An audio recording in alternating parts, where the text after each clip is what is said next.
Tara, mga kamadam Lisa, tingnan natin ang niluto kong soup wonton. Ayan guys, nagluto po ako ng aming dinner. Soup wonton. Wonton soup. Oy, kalami, kasiram. Sarap, sibong, delicious. Lahat sinabi na.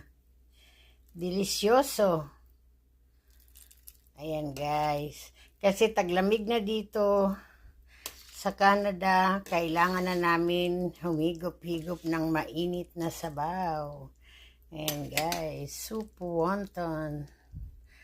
Sinong may gusto, tara kain tayo ng soup. Higop ng soup.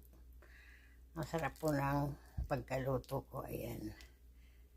Pinapalamig ko lang po at ilalagay ko sa freezer ang iba. Okay guys.